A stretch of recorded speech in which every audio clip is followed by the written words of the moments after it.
Dans le gymnase de l'université de Mossoul, en Irak, plusieurs dizaines d'enseignants sont rassemblés pour une formation.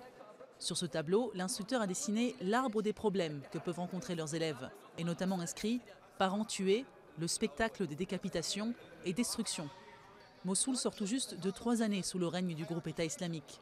À l'aide de jeux, mimes et activités sportives, le but de la formation est d'apprendre aux enseignants à accompagner leurs élèves traumatisés par le califat et ses exactions quotidiennes. Nous aidons les enfants à mieux gérer les conditions qu'ils ont vécues sous le groupe EI et surtout ceux qui vivaient dans la partie ouest de Mossoul. Ils ont subi énormément de pressions telles que la mort de leurs proches et la perte de leur maison. Ils ont vu la destruction, du sang et ils ont vécu sous un siège.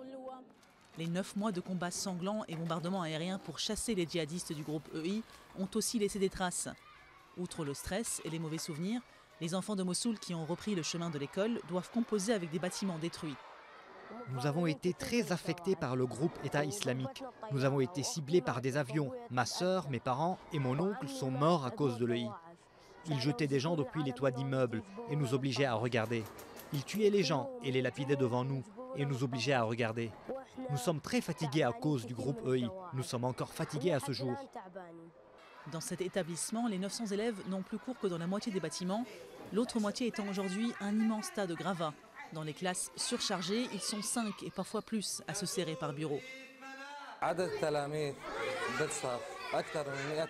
Il y a plus de 100 élèves par classe et ça affecte ma capacité à leur faire comprendre la matière. C'est très difficile de les réhabiliter psychologiquement après que nous avons traversé la guerre et après ce qui s'est passé dans la ville.